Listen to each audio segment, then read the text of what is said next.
ونستعينه ونستغفره ونؤمن به ونتوكل عليه ونعوذ بالله من شرور أنفسنا ومن سيئات أعمالنا من يهده الله فلا مضل له ومن يضلله فلا هادي له ونشهد أن لا إله إلا الله وحده لا شريك له ونشهد أن سيدنا وسندنا ونبينا ومولانا محمدا عبده ورسوله أما بعد فأعوذ بالله من الشيطان الرجيم بسم الله الرحمن الرحيم وأذن في الناس بالحج يأتوك رجالا وعلى كل ضامر يأتين من كل فج عميق صدق اللہ العظیم۔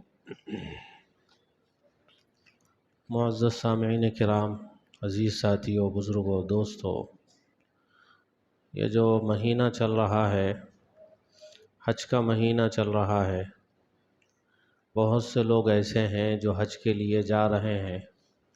آپ کے اپنے دوستوں میں، آپ کے اپنے رشتہ داروں میں، آپ کی اپنی بستی والوں میں، آپ کے اپنے ساتھیوں میں سے بہت سے ایسے ہیں جو اس فریضے کو ادا کرنے کے لیے جا رہے ہیں، اور بہت سے ایسے ہیں جن کے اوپر حج فرض ہے، اس کے باوجود اس سلسلے میں وہ فکر نہیں کر رہے ہیں، کوشش نہیں کر رہے ہیں، اہتمام نہیں کر رہے ہیں، جبکہ اس کی وعید آپ حضرات کے سامنے رکھی گئی ہے۔ ایک تو کوشش یہ ہونی چاہیے کہ ہمارے اوپر اگر حج فرض ہو گیا ہو تو جلد از جلد ہم اس فریضے کو ادا کرنے کی فکر اور کوشش کریں گے، اور ہمارے اپنے ساتھیوں میں سے، دوستوں میں سے، رشتہ داروں میں سے، بستی والوں میں سے، محلے والوں میں سے بہت سے ایسے ہوں گے جن کے اوپر حج فرض ہو گیا اور ان کو مسئلہ نہیں پتہ، مسئلہ نہیں معلوم، اور مسئلہ نہیں معلوم ہونے کی وجہ سے وہ اس فریضے کو ادا نہیں کر رہے ہیں۔ تو ان کو بتانا یہ بھی ہماری ذمہ داری ہے کہ بھئی آپ کے اوپر حج فرض ہو گیا ہے، آپ اس فریضے کو ادا کیجئے، آپ کسی نہ کسی طریقے سے حج ادا کرنے کی کوشش کیجئے۔ ہمارے اپنے دوستوں میں بہت سے ایسے ملیں گے، بہت سے ایسے جن کو پتہ ہی نہیں، بتانے کے بعد ان کو پتہ ہوا اور اس کے بعد انہوں نے کہا کہ بھئی ہم کو تو معلوم نہیں تھا، انشاءاللہ اب ہم کوشش کریں گے اور کسی نہ کسی طرح اس فریضے کو ادا کریں گے۔ تو بتلانے کے بعد جا کے ان کو مسئلہ معلوم ہوا، تو مسئلہ بتانا چاہیے۔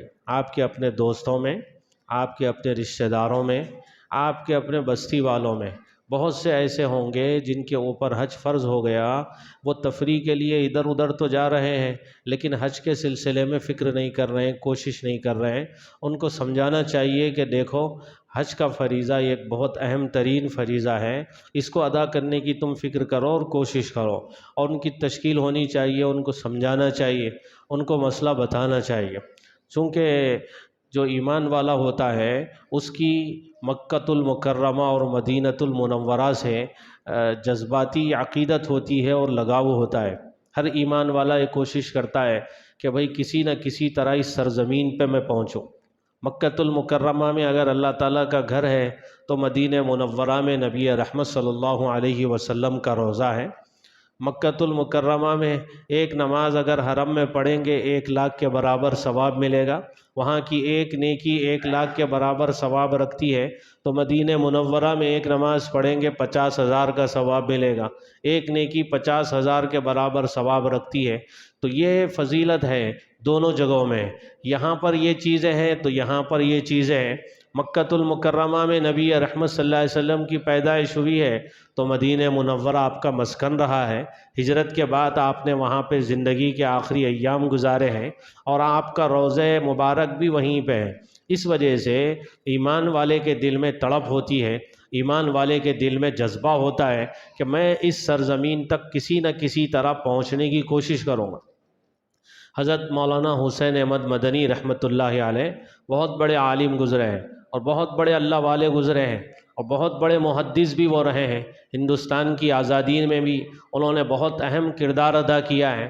وہ پہلے ایک زمانہ ایسا تھا کہ حج کے لیے بے چین رہتے تھے، ان کے پاس پیسے نہیں ہوتے تھے، زمانہ غربت کا تھا اور سفر بڑا مشقت بھرا تھا۔ مشقت کی وجہ سے سفر کو ہر کوئی وہاں پہ جا نہیں سکتا تھا، بہت کم لوگ ایسے ہوتے تھے جو حج کے لیے جاتے تھے، مہینوں لگ جاتے تھے حج کے سفر کے لیے۔ تو یہ ذی قعدہ کا مہینہ جیسے ہی شروع ہوتا، ذی الحجہ کا مہینہ جیسے ہی شروع ہوتا، اس کے جو 10 دن ہوتے بڑی عجیب و غریب بے چینی میں گزارتے، راتوں کی نیندیں ان کی اڑی ہوئی ہوتی، کھانا پیش کیا جاتا تو کھانا چین سے نہیں کھاتے، اور ان کی زبان سے بس یہی جملہ نکلتا، آسمان کی طرف دیکھتے اور کہتے کہ بھئی پتہ نہیں عشاق کیا کر رہے ہوں گے۔ حاجیوں کو عشاق کہتے اور کہتے پتہ نہیں عشاق کیا کر رہے ہوں گے۔ ان کا دل و دماغ پورا مکہ اور مدینے میں ہوتا تھا، بس یہاں پہ ہے نہ چین سے کھانا کھا رہے ہیں، نہ چین سے نیند ان کی ہو رہی ہے، اور ان کے دل و دماغ میں جو چیز ہے بس وہ ایک ہی ہے، وہ بس یہ کہتے تھے کہ بھئی حاجی پتہ نہیں کیا کر رہے ہوں گے، حاجی پتہ نہیں کیا کر رہے ہوں گے، عشاق کیا کر رہے ہوں گے۔ اس طرح سے ان کے رات اور دن گزرتے تھے۔ اس کے بعد ایک وقت ایسا آیا کہ اللہ رب العزت نے ان کو نہ صرف وہاں پہ پہنچایا بلکہ نبی صلی اللہ علیہ وسلم کے روضے کے سامنے بیٹھ کے حدیث کا درس دے دے۔ 18 سال تک نبی رحمت صلی اللہ علیہ وسلم کے روضے کے قریب بیٹھ کے حدیث کا درس انہوں نے دیا۔ تو یہ اعزاز ان کو اللہ رب العزت نے عطا فرمایا، یہاں پہ پیدا ہوئے، یہاں پہ پلے بڑھے اور یہاں پہ زندگی انہوں نے گزاری۔ لیکن ان کے نام کے ساتھ میں آپ دیکھیں گے مدنی لگا ہوا ہوتا ہے، حسین احمد مدنی۔ اگر یہ کہا جائے کہ حضرت مدنی نے فرمایا تو لوگوں کا ذہن اور دماغ انہی کی طرف جاتا ہے کہ وہ اس نام کے ساتھ میں اتنے مشہور ہو گئے کہ اللہ رب العزت نے ان کے جذبے کو دیکھا، ان کی تڑپ اور فکر کو دیکھ کے اللہ رب العزت نے نبی رحمت صلی اللہ علیہ وسلم کے روضے تک پہنچایا۔ آپ کے روضے کے قریب بیٹھ کے وہ حدیث کا درس دیتے تھے، 18 سال تک انہوں نے حدیث کا درس دیا۔ یہ اعزاز اللہ رب العزت نے ان کو عطا فرمایا، ان کی تڑپ کی وجہ سے، ان کی فکر کی وجہ سے اور ان کے جذبے کی وجہ سے۔ ان کا جذبہ کچھ ایسا تھا کہ اس جذبے کی وجہ سے اللہ رب العزت نے ان کو پہنچایا۔ تو یہ جو حج کا مسئلہ ہے یہ اندرونی جذبے سے اس کا تعلق ہے، پیسوں سے دولت سے اس کا کوئی تعلق نہیں ہے۔ بہت سے مالدار آپ ایسے دیکھیں گے کہ وہ ہر مہینہ عمرے کے لیے جا سکتے ہیں، وہ ہر سال حج کے لیے جا سکتے ہیں، اتنا پیسہ ان کے پاس ہوتا ہے، لیکن اس کے باوجود وہ یہ سمجھتے ہیں کہ بھئی ہم حج کو چلے جائیں گے تو کاروبار کا کیا ہوگا، ہم حج کو چلے جائیں گے تو بزنس کا کیا ہوگا، ہم حج کو چلے جائیں گے تو ہمارا کاروبار پورا خراب ہو جائے گا اور نقصان ہو جائے گا۔ یہ سوچ کے بہت سے ایسے لوگ ہیں جو مالدار ہونے کے باوجود، حج ان کے اوپر فرض ہو جانے کے باوجود وہ حج کے لیے نہیں جاتے۔ تو اس کا تعلق جو ہے وہ پیسوں سے نہیں ہے۔ پیسوں سے اس کا تعلق ہوتا تو جتنے مالدار ہیں سارے کے سارے ہر سال حج کو جاتے، جتنے مالدار ہیں ہر مہینہ حج کو جاتے، یا کم سے کم ہر سال ہر مہینہ عمرے کو جاتے، یا کم سے کم ہر سال حج کو جانے کی کوشش کرتے۔ لیکن مال و دولت سے اس کا کوئی تعلق نہیں ہے، جذبے سے، اندرونی شوق اور جذبے سے اس کا تعلق ہے۔ جس کے دل میں واقعی نبی رحمت صلی اللہ علیہ وسلم سے محبت ہوگی، آپ کی ذات سے عقیدت ہوگی، وہ واقعی تڑپ اور فکر اپنے اندر رکھتا ہوگا تو اللہ رب العزت اس کو پہنچائے گا۔ کتنے لوگ ایسے ہیں جو اس جگہ سے عجیب و غریب قسم کا لگاؤ رکھتے ہیں اور اللہ رب العزت نے ان کے جذبے کو دیکھا اور ان کو وہاں تک پہنچایا۔ حضرت ظفر احمد صاحب تھانوی رحمۃ اللہ علیہ نے، حضرت تھانوی رحمۃ اللہ علیہ کے بھانجے ہیں، انہوں نے ایک واقعہ اپنے سفر حج کا انہوں نے لکھا کہ وہ زمانہ جب پٹرول ابھی نہیں نکلا تھا سعودیہ میں، جس کی وجہ سے غربت تھی، وہاں پر عجیب و غریب قسم کی غربت تھی، وہاں پر مال و دولت کی فراوانی نہیں تھی، تو وہاں پہ عجیب ماحول ہوتا تھا۔ حج کے لیے لوگ جاتے تھے تو یہ کھانا کھا کے دسترخوان جھٹکنے کے لیے ایک جگہ پہ گئے، چھوٹے چھوٹے روٹی کے ٹکڑے تھے، انہوں نے سوچا کسی صاف جگہ پہ اس کو جھٹک دیں گے تو جو چرین پرین ہے یہ روٹی کے ٹکڑوں کو کھا لیں گے۔ یہ سوچ کے انہوں نے اپنا دسترخوان جھٹکا تو ایک روٹی کا ٹکڑا گرا، تو ایک بچہ وہاں کا رہنے والا مدینہ منورہ کا دوڑا ہوا آیا اور روٹی کے ٹکڑوں کو اٹھا کے اس نے کھا لیا۔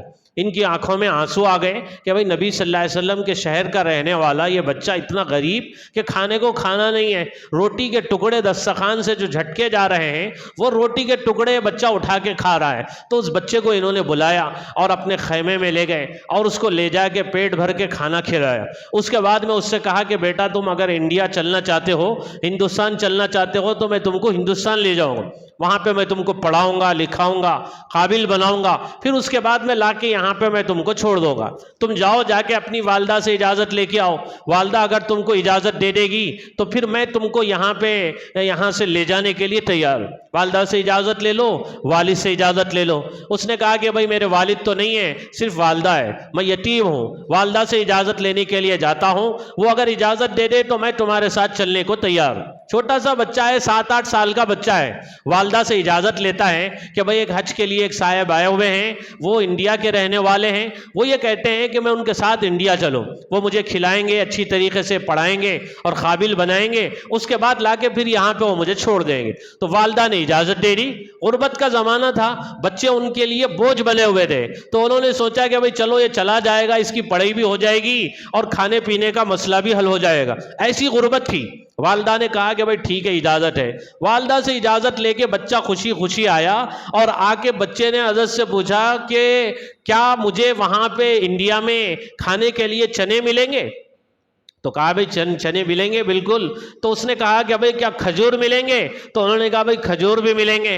تو پھر اس کے بعد ایسی بہت سی چیزیں اس نے پوچھی، کیا مدینے میں کیا انڈیا میں کھجور ملیں گے، کھانے کی فلاں چیزیں ملے گی، فلاں چیزیں ملے گی؟ انہوں نے کہا ہر چیز ملے گی، تم جو چاہو گے کھانے کے لیے میں دوں گا، اور تم کو اچھے کپڑے بھی دوں گا اور اچھا پڑھاؤں گا اور قابل بناؤں گا۔ ساری چیزیں پوچھنے کے بعد اس معصوم سے بچے نے نبی صلی اللہ علیہ وسلم کے روضے کی طرف اشارہ کر کے کہا کہ کیا مجھے وہاں پہ یہ روضہ بھی ملے گا، یہ نبی صلی اللہ علیہ وسلم کا روضہ بھی ملے گا؟ تو انہوں نے کہا کہ بیٹا اگر یہ وہاں پہ ہوتا تو میں یہاں پہ کیوں آتا؟ یہاں آنے کی وجہ یہی ہے کہ یہاں ہمارے نبی کا روضہ ہے، یہاں پہ ہمارے نبی آرام فرما ہے، اسی لیے تو ہم یہاں پہ آتے ہیں، یہ وہاں پہ ہوتا تو میں یہاں کیوں آتا؟ تو اس چھوٹے سے 7-8 سال کے بچے نے یہ کہا کہ جب وہاں پہ میرے نبی کا روضہ نہیں ملے گا تو پھر میں وہاں آ کے کیا کروں؟ میں آپ کے ساتھ چلنے کو تیار نہیں، میں یہاں پہ رہوں گا اسی غربت میں، ایسے ہی بھوکا رہوں گا، پیاسا رہوں گا، میں وہاں پہ آنے کو تیار نہیں۔ ایک چھوٹا سا بچہ ہے، اس کا نبی صلی اللہ علیہ وسلم کے شہر کے ساتھ جو لگاؤ ہے اور جذباتی عقیدت اور جو تعلق ہے وہ کچھ ایسا ہے کہ وہ بچہ یہ کہتا ہے کہ جب انڈیا میں ہمارے نبی کا روضہ نہیں تو پھر انڈیا کس کام کا، میں وہاں پہ آ کے کیا کروں، اور میں یہیں پہ رہوں گا اسی غربت کے ساتھ، ایسے ہی رہوں گا بھوکا پیاسا اور ایسے ہی رہوں گا، لیکن میں اپنے نبی کے روضے کے قریب رہوں گا، تاکہ قریب رہوں گا تو نبی کے روضے پہ آسانی سے پہنچ سکوں گا، صلاۃ و سلام کا نذرانہ پیش کر سکوں گا اور نبی کی خدمت میں رہوں گا اور قریب میں رہوں گا۔ یہ ایک چھوٹے سے بچے کا آپ علیہ الصلاۃ والسلام سے تعلق ہے اور آپ علیہ الصلاۃ والسلام سے محبت ہے۔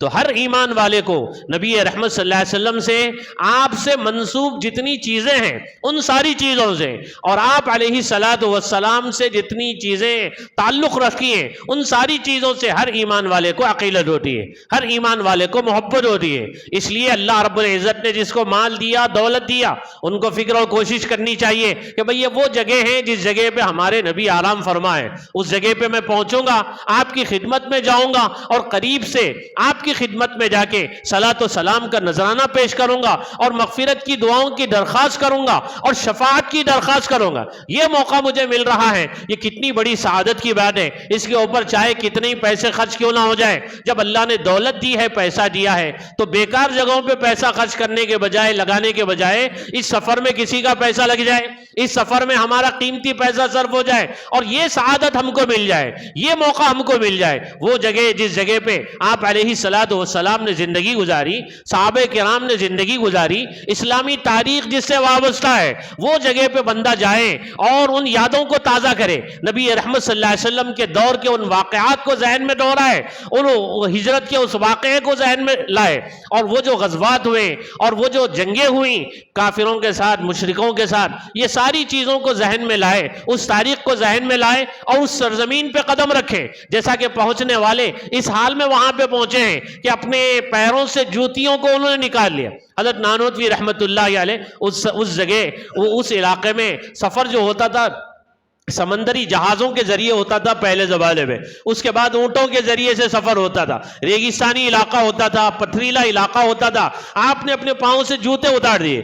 مریدوں نے کہا کہ حضرت یہ ریتیلی زمین ہے، پتھریلی زمین ہے، پاؤں آپ کے زخمی ہو جائیں گے، جوتے آپ پہن لیجئے۔ تو حضرت نے کہا کہ یہ وہ سرزمین ہے جس سرزمین پہ میرے نبی کے قدم پڑے ہیں، مجھے میرے اندر اتنی ہمت نہیں ہے کہ جس جگہ پہ میرے نبی کے قدم پڑے وہاں پہ میرا گستاخ جوتا وہاں پہ روندا جائے، مجھے یہ گوارا نہیں، میں ایسے ہی جاؤں گا، چاہے میرے پیروں پہ چھالے آ جائے یا پھر یہ کہ میرے پیر زخمی ہو جائے، اس سے مجھے کچھ لینا دینا نہیں۔ یہ وہ جگہ ہے جس جگہ پہ میرے نبی کے مبارک قدم پڑے، میں اس پہ اپنا قدم کیسے رکھ سکتا ہوں، یہ جوتا کیسے رکھ سکتا ہوں؟ یہ ایک عقیدت تھی بزرگان دین کو، اولیاء کرام کو، نبی رحمت صلی اللہ علیہ وسلم کی ذات اقدس کے ساتھ ایسی عقیدت تھی۔ تو ہر ایمان والے کو یہ عقیدت ہوتی ہے، ہر ایمان والے کو یہ تعلق ہوتا ہے آپ علیہ الصلوۃ والسلام کے ساتھ۔ اس کے لیے یہ کوشش ہونی چاہیے کہ بھئی ہم اس جگہ پہ کسی نہ کسی طریقے سے پہنچیں گے۔ علماء یہ کہتے ہیں کہ بھئی 4 چیزیں ایسی ہیں کہ ان 4 چیزوں سے آدمی کا جی کبھی بھی نہیں بھرتا، آدمی کا دل کبھی بھی نہیں بڑھتا۔ 4 چیزیں ایسی ہیں کہ ان سے آدمی کا دل کبھی نہیں بڑھتا۔ ایک ہے آسمان کی طرف دیکھنا، آسمان کی طرف بندہ دیکھے، ستاروں کو دیکھے، چاند کو دیکھے تو ایک عجیب سا مزہ آدمی کو محسوس ہوتا ہے، اس کا دل بڑھتا نہیں، بار بار دیکھنے کو جی چاہتا ہے۔ تو آسمان کی طرف دیکھنا یہ ایک ایسی چیز ہے کہ اس کے دیکھنے سے کبھی آدمی کا دل نہیں بڑھتا۔ دوسری چیز علماء یہ کہتے ہیں کعبۃ اللہ کو دیکھنا، اللہ کے گھر کو دیکھنا، عجیب و غریب قسم کا مزہ آتا ہے اللہ کے گھر کو دیکھنے میں۔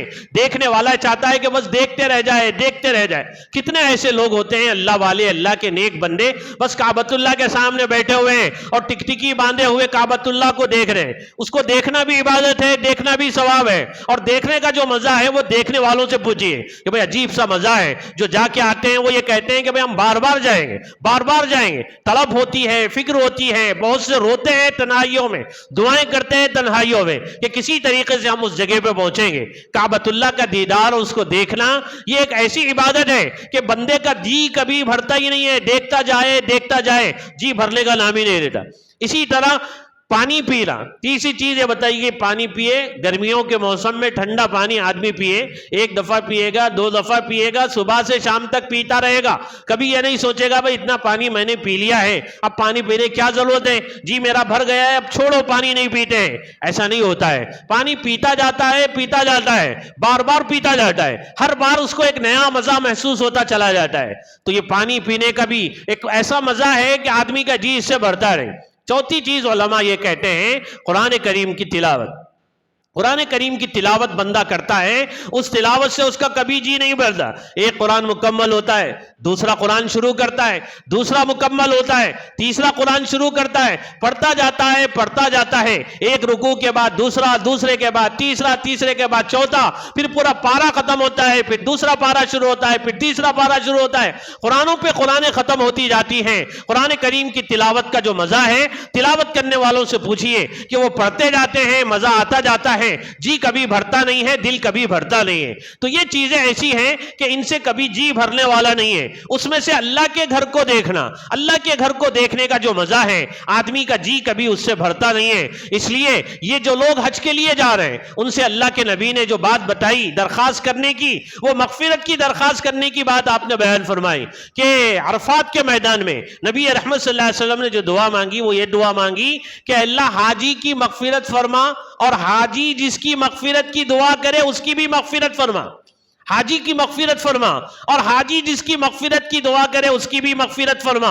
تو جو لوگ حج کو جا رہے ہیں آپ کے دوستوں میں، جو لوگ حج کو جا رہے ہیں آپ کے رشتہ داروں میں، آپ جائیے ان کو چھوڑنے کے لیے، اس منظر کو دیکھیے کیسا عجیب منظر ہوتا ہے، آپ کی آنکھوں سے آنسو بہنے لگتے ہیں، آپ کے دل میں بھی ایک جذبہ ہوتا ہے کہ میں بھی جاؤں گا اس طرح سے جیسے یہ لوگ جا رہے ہیں۔ لوگ چھوڑنے کے لیے آ رہے ہیں، دور دور سے لوگ آ رہے ہیں، رشتہ دار آ رہے ہیں، دوست آ رہے ہیں، پڑوسی آ رہے ہیں، محلے والے آ رہے ہیں، سب آ رہے ہیں چھوڑنے کے لیے۔ ایک عجیب سا مزہ ہے، سب کی آنکھوں میں آنسو ہیں، ہر ایک کے دل میں تڑپ ہے، جذبہ ہے کہ بھئی میں بھی اس سعادت کو حاصل کروں کسی نہ کسی طریقے سے۔ تو نبی رحمت صلی اللہ علیہ وسلم نے ارشاد فرمایا جو حج کے لیے جا رہے ہیں ان سے جو درخواست کرنی ہے وہ یہ درخواست کرنی ہے کہ یہ درخواست کرو کہ بھئی ہمارے لیے دعا کیجئے مغفرت کی، اور نبی رحمت صلی اللہ علیہ وسلم کے جب روضے پہ آپ پہنچے تو ہمارا بھی صلاۃ و سلام کا تحفہ نبی صلی اللہ علیہ وسلم کی خدمت میں پیش کر دے۔ یہ 2 درخواستیں، ایک درخواست یہ کرو کہ ہمارے لیے مغفرت کی دعا کرو، ہمارے لیے مغفرت کی دعا کرو، چونکہ اللہ کے نبی نے دعا مانگی ہے کہ اللہ حاجی کی مغفرت فرما، اور حاجی جس کی مغفرت کی دعا کرے اس کی بھی مغفرت فرما۔ تو یہ درخواست کرنی ہے ہیں کہ بھئی ہماری مغفرت کی آپ دعا کیجئے. دوسری دو درخواست کرنی ہے، وہ یہ کرنی ہے کہ نبی رحمت صلی اللہ علیہ وسلم کے روضے پہ جب پہنچو تو نبی صلی اللہ علیہ وسلم کے روضے پہ پہنچنے کے بعد میں ہمارے صلاۃ و سلام کا نذرانہ ہمارے محبوب کی خدمت میں پیش کرو، صلاۃ و سلام کا تحفہ ہمارے محبوب کی خدمت میں پیش کرو. یہ حاجی سے درخواست کرنی چاہیے. تو بہت سے لوگ جا رہے ہیں، ان سے ہم کو سبق لینی چاہیے. یہ کوشش ہونی چاہیے کہ ہم بھی کسی نہ کسی طریقے سے اس سرزمین پہ پہنچنے کی کوشش کریں گے. عجیب جگہ ہے، مکۃ المکرمہ کے فضائل بڑے عجیب ہیں، مدینے کے فضائل بڑے عجیب ہیں. ہر ایمان والے کو اس جگہ سے خاص تعلق اور لگاؤ ہوتا ہے. نبی رحمت صلی اللہ علیہ وسلم کی اللہ رب العزت نے اپنی زندگی میں فرشتوں کے ذریعے سے حفاظت فرمائی. آپ کے وفات کے بعد بھی نبی رحمت صلی اللہ علیہ وسلم کے جسم اطہر کو چرانے کی یہودیوں نے کوشش کی تھی. نبی رحمت صلی اللہ علیہ وسلم نے اللہ رب العزت نے آپ کی اس سے بھی حفاظت فرمائی. آپ نے تاریخ میں پڑھا ہوگا، سلطان نور الدین زنگی کا زمانہ ہے، رات کو وہ عبادت سے فارغ ہونے کے بعد سو رہے ہیں، خواب میں نبی رحمت صلی اللہ علیہ وسلم کی زیارت ہوتی ہے. اللہ کے نبی کہتے ہیں کہ اے محمود ان دو لوگوں سے مجھے بچاؤ، ان دو لوگوں سے مجھے بچاؤ. نبی رحمت صلی اللہ علیہ وسلم نے دو لوگوں کا چہرہ بتایا اور آپ نے ارشاد فرمایا ان دو لوگوں سے مجھے بتاؤ. نیند سے فوری یہ بیدار ہوئے، فوری اپنے سپاہیوں کو بلایا اور کہا کہ بھئی مدینے میں کچھ حادثہ ہونے والا ہے، ہم کو چلنا چاہیے اسی وقت. فوری فوجیوں کا ایک دستہ لے کے وہاں سے مدینہ منورہ کی طرف روانہ ہوئے. 16 دن کا سفر طے کر کے مدینہ منورہ پہنچے. وہاں پہ پہنچنے کے بعد وہاں کے گورنر کو بلایا اور اپنا خواب سنایا اور کہا کہ جتنے لوگ مدینے میں ہیں سارے لوگوں کو یہاں پہ بلایا جائے. اس کے لیے ایک اعلان کیا گیا کہ میں ایک دعوت کر رہا ہوں، شاہی دعوت ہے بادشاہ کی طرف سے. بادشاہ اپنے ہاتھ سے تحفے لوگوں کے درمیان میں تقسیم کریں گے، اس لیے سب اس دعوت میں آئے. سارے لوگ آنے لگے، سارے لوگ آنے لگے. اب بادشاہ سب کو دیکھتا جاتا تھا، اپنے ہاتھوں سے تحفے دیتا جاتا تھا، سب کو دیکھتا جاتا تھا، اپنے ہاتھوں سے تحفے دیتا جاتا تھا. سارے لوگ فارغ ہو کے چلے گئے، لیکن وہ دو لوگ جن کو اللہ کے نبی نے خواب میں بتایا تھا وہ دو آدمی دکھائی نہیں دے رہے. سارے لوگ چلے گئے. اس نے اپنے گورنر کو بلا کے کہا کہ وہ دو لوگ جو مجھے بتائے گئے تھے وہ دکھائی نہیں دے رہے، اس کا مطلب یہ ہے کہ کوئی چھوٹ گیا ہے. تو انہوں نے بتایا گورنر نے کہ دو لوگ ہیں، بزرگ ہیں، اندلس سے آئے ہوئے ہیں، صبح سے شام تک عبادت میں رہتے ہیں، تسبیح لے کے بیٹھے ہوئے تھے، نماز میں ہوتے ہیں، تسبیح پڑھتے رہتے ہیں، ہمیشہ عبادت میں رہتے ہیں. عبادت سے ان کے پاس وقت ہے ہی نہیں عبادت کے علاوہ دوسروں کو دعوت میں وقت دینے کا، اس لیے وہ لوگ نہیں آئے. تو بادشاہ نے کہا کہ ان دونوں کو بلایا جائے. جب ان دونوں کو بلایا گیا پوچھا گیا کہ بھئی کہاں سے آئے؟ بتایا انہوں نے کہ بھئی اندلس سے آئے. کیوں آئے؟ بتایا حج کے لیے آئے. تو پوچھا کہ بھئی یہاں کیا کر رہے ہو؟ تو انہوں نے بتایا کہ بھئی حج سے آئے، حج کے لیے آئے. مدینے میں آنے کے بعد یہاں سے جانے کو ہمارا جی نہیں چاہ رہا، یہیں پہ ہم رہنا چاہتے ہیں. بادشاہ نے سختی کی اور ڈرا دھمکا کے پوچھا تو انہوں نے بتا دیا سارا اپنا منصوبہ کہ یہودیوں نے ہم کو بھیجا ہے، اس ارادے سے بھیجا ہے کہ ہم کسی طرح تمہارے نبی کے روضے سے ان کا جسم اطہر نکال لیں اور لے کے دشمنوں کے حوالے کر لیں کہ جب نبی کے روضے میں نبی کا جسم مبارک ہی نہیں رہے گا تو پھر مسلمانوں کے حوصلے پست ہو جائیں گے، پھر ان کو جنگوں میں ہرانا آسان ہو جائے گا. اس منصوبے کے تحت ہم آئے ہیں. تو جا کے فوری ان کے کمرے کا جائزہ لیا گیا. مسجد نبوی کے قریب میں کمرہ تھا، یہ کمرے میں رہتے تھے. جائزہ لیا گیا تو کچھ بھی نہیں دکھائی دیا گیا. بادشاہ جب جانے لگا تو دیکھا پاؤں کے نیچے سے زمین کچھ نرم دکھائی دینے لگی. چٹائی اس نے ہٹائی تو کیا دیکھتا ہے کہ اس میں سے سرنگ بنائی گئی اور وہ سرنگ مسجد نبوی سے ہوتے ہوئے نبی صلی اللہ علیہ وسلم کے روضے کے قریب تک پہنچ گئی ہے. قریب تھا کہ وہ دشمن آپ کے جسم اطہر کو نکال لیتے، آپ کے قدم مبارک دکھائی دے رہے تھے. بادشاہ غصے میں آ گیا اور اس نے ان دونوں کی گردن مار دی. اس کے بعد سیسا پگھلا کے وہاں پہ ڈالا گیا، اس جگہ کو محفوظ کیا گیا. اس طرح سے اللہ رب العزت نے آپ کے جسم اطہر کی آپ کے دنیا سے جانے کے بعد بھی حفاظت فرمائی. آپ کی زندگی میں یہودیوں نے زہر دینا چاہا، پتھر اوپر سے گرا کے آپ کو شہید کرنا چاہا، اللہ رب العزت نے فرشتوں کے ذریعے آپ کی حفاظت فرمائی. اور آپ کے دنیا سے جانے کے بعد یہودیوں نے سازش رچی کہ بھئی کسی طرح نبی کے جسم اطہر کو آپ کے روضے سے نکال لیا جائے، مسلمانوں کے حوصلے پست ہو جائیں گے. اللہ رب العزت نے حفاظت فرمائی. آپ کا جسم اطہر اسی طرح محفوظ ہے. انبیاء جتنے ہوتے ہیں اپنی قبروں میں باحیات ہوتے ہیں، اللہ کے نبی اپنی قبر میں زندہ ہیں، باحیات ہیں. ہم جا کے آپ کی خدمت میں صلاۃ و سلام کا نذرانہ پیش کرتے ہیں تو آپ خود اس کو سنتے ہیں اور آپ اس کا جواب دیتے ہیں. تو یہ بہت بڑی سعادت کی بات ہے. اللہ تعالی ہم سب کے حق میں سعادت مقدر فرمائے. سب کو اللہ رب العزت اس کی توفیق نصیب فرمائے. آمین. وآخر دعوانا الحمدللہ رب العالمین. سنتیں پڑھ لیجیے.